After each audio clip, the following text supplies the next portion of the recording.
guys, good morning. I am sitting on the patio at Starbucks. I was up before the sun came up, went to bed really early last night and got some rest.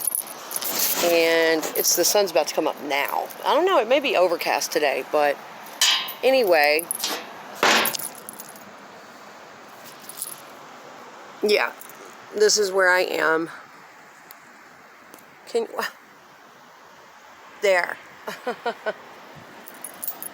Okay, let me put this damn camera at a good place. Anyway, I had some thoughts on my mind. I am 2 days outside of my 46th birthday. Thanks for all the birthday wishes. Thanks for thinking of me. And let's see, today's Chad's birthday, September 1. And you know, it's funny, my kid's father is August 31st. His was yesterday. So he was 1 day after me. Chad's 2 days after me. All Virgos. Virgo season. Whoop, whoop. Virgo season. Whoop, whoop. Gotta love the Virgos, right? I know I do. Obviously.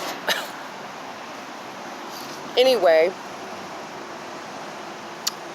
Got myself a coffee and pumpkin muffin. Yeah, these are fire. I'm not hungry yet, but I will be. So anyway, I wanted to pop on and talk about a couple things that were kind of on my mind. And I'm having a little trouble putting it all into one little nutshell for you guys. Because there's a lot of thought to it. I just found a fortune on the ground. It is hope, not despair, which makes successful revolutions. I like that. No, I ran across a video on Facebook this morning, and these two women were having a conversation with a guy, and it was about relationships, and the guy says, well, you know what? The moment a woman makes us men feel like she doesn't need a damn thing from us, she doesn't need anything from us, we don't want to fuck with her no more. Out.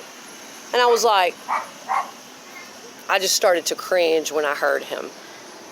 It just made me feel all cringy and weird inside, right?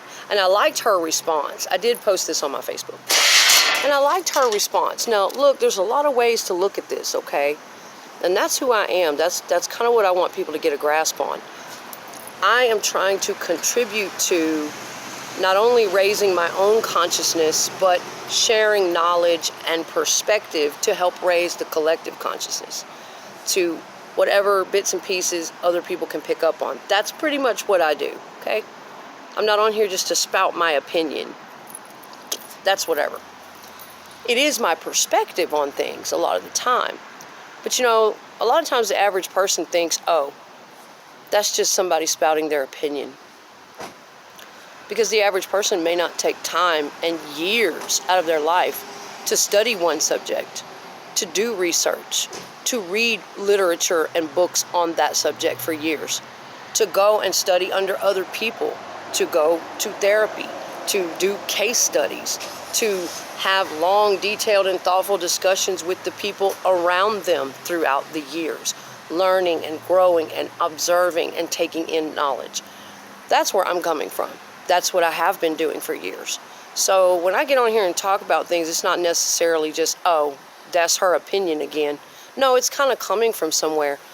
Like years and years and years of observation and study and really focusing on certain types of things and experiences, you know?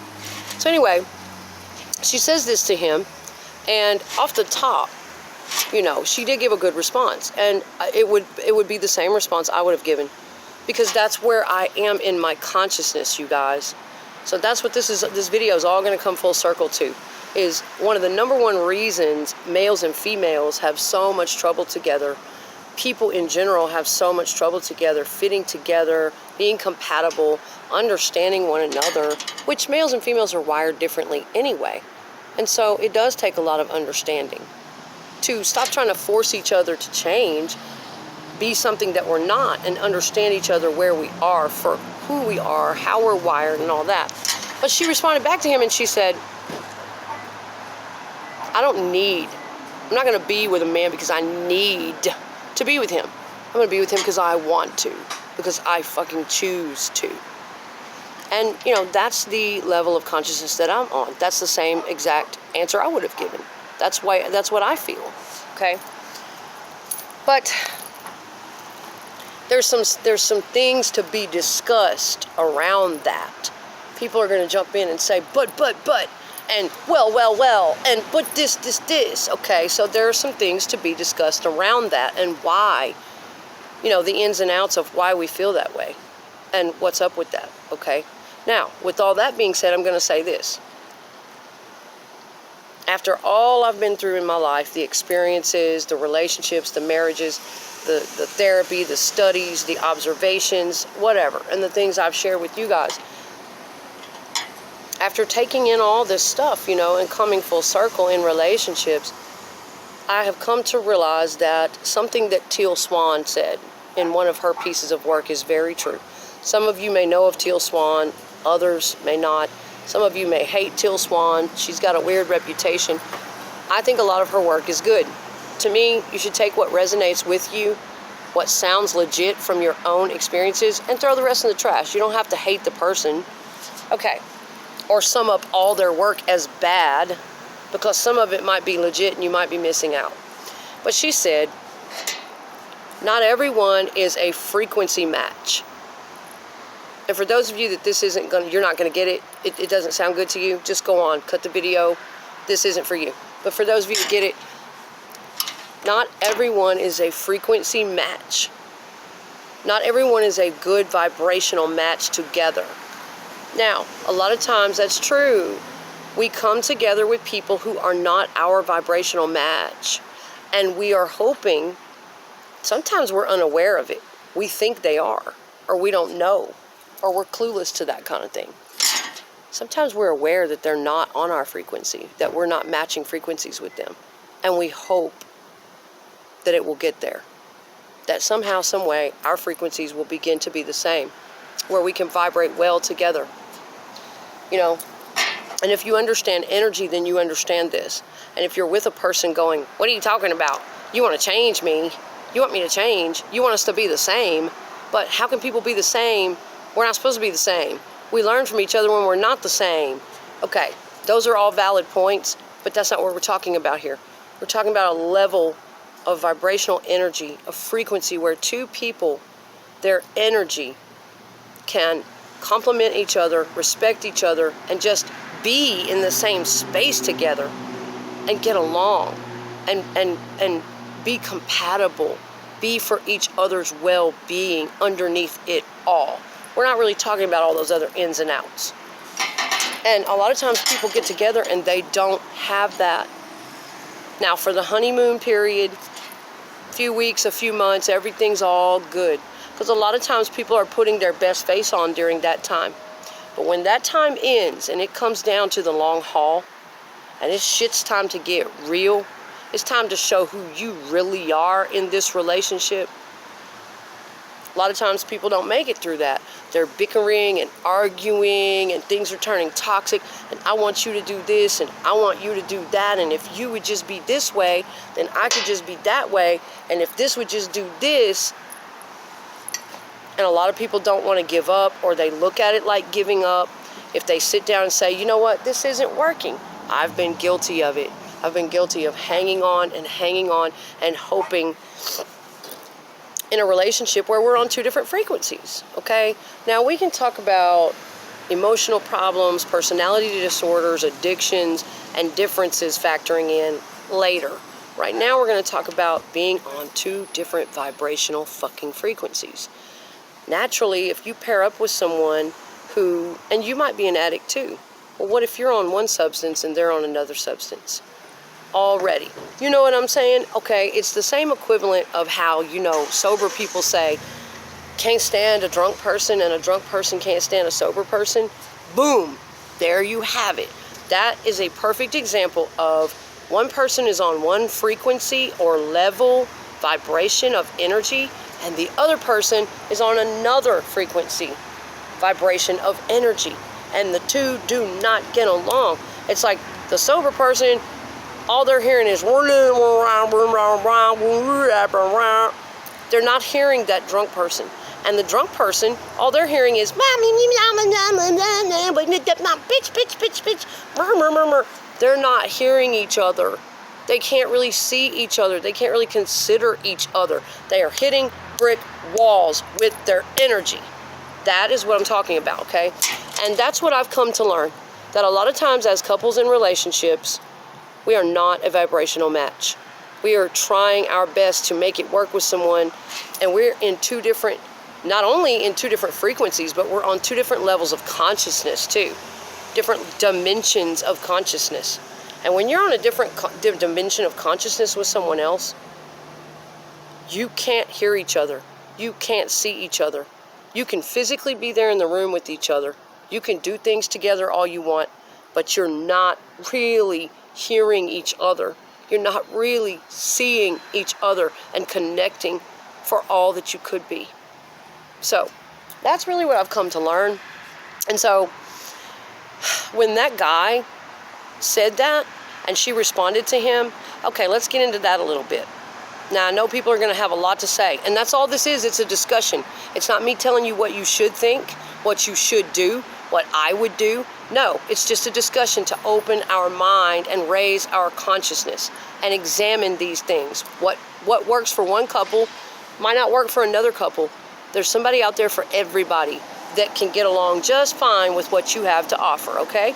So, but for me personally, I want someone. I choose someone.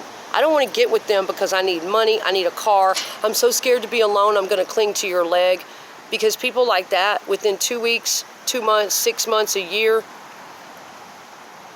they are not in it for who you are as a human being, because they liked you and they wanted to really get to know you and really build with you. Sooner or later, that's going to fade out.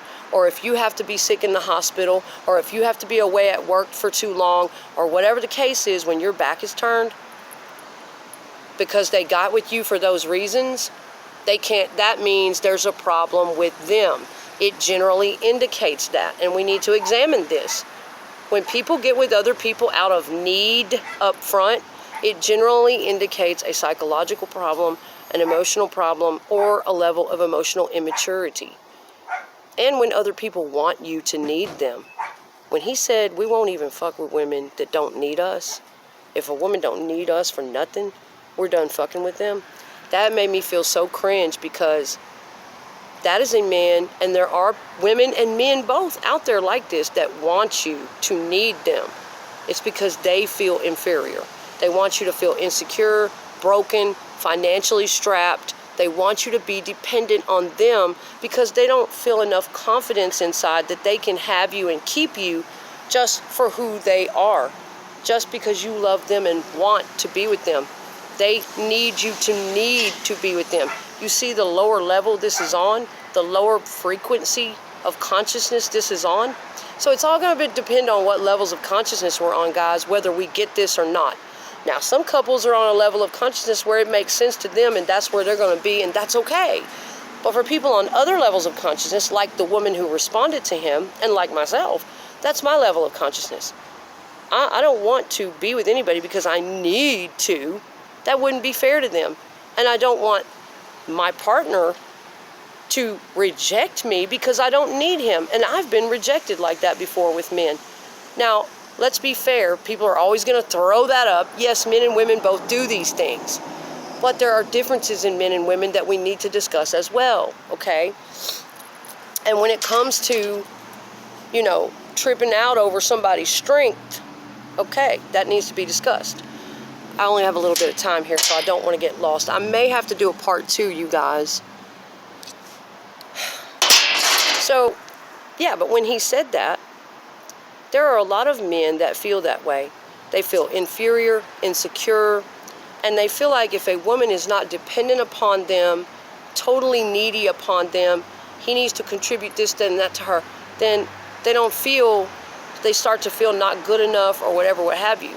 You know, a lot of them are emotionally immature, and they need a woman to be that way. And when they are confronted with a woman who is strong, powerful, makes her own money, has her own business, has her own thoughts, her own identity, that's just the way I feel about it. You know, a lot of times they will reject her.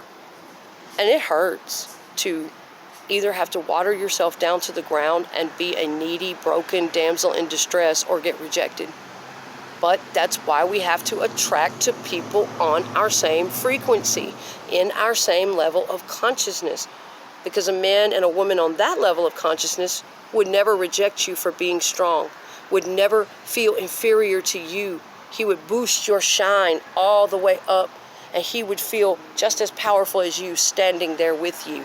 Never have to crawl off or go off to a woman who is less than you to make him feel big and superior man again. But that's what some of them do. Now, I will say this in some men's defense. There are a lot of women out there who are nasty, aggressive, disrespectful, shitty. I don't need no man. I got this. They trample and they step on men and they disrespect their men, and I got my money. I don't need shit from you. And they have that attitude. That's not what I'm talking about. I'm talking about there are a lot of strong, powerful women out there who will respect you, who will lift you up as a man, who will step aside and realize that there are differences in men and women.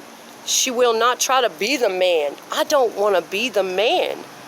I don't want to be the man. I want to let a man be in his power. I want to lift him up in his power, his spot. But if you're on a certain consciousness level together, then a man will have no trouble standing right beside you and letting you be strong and powerful, and it will not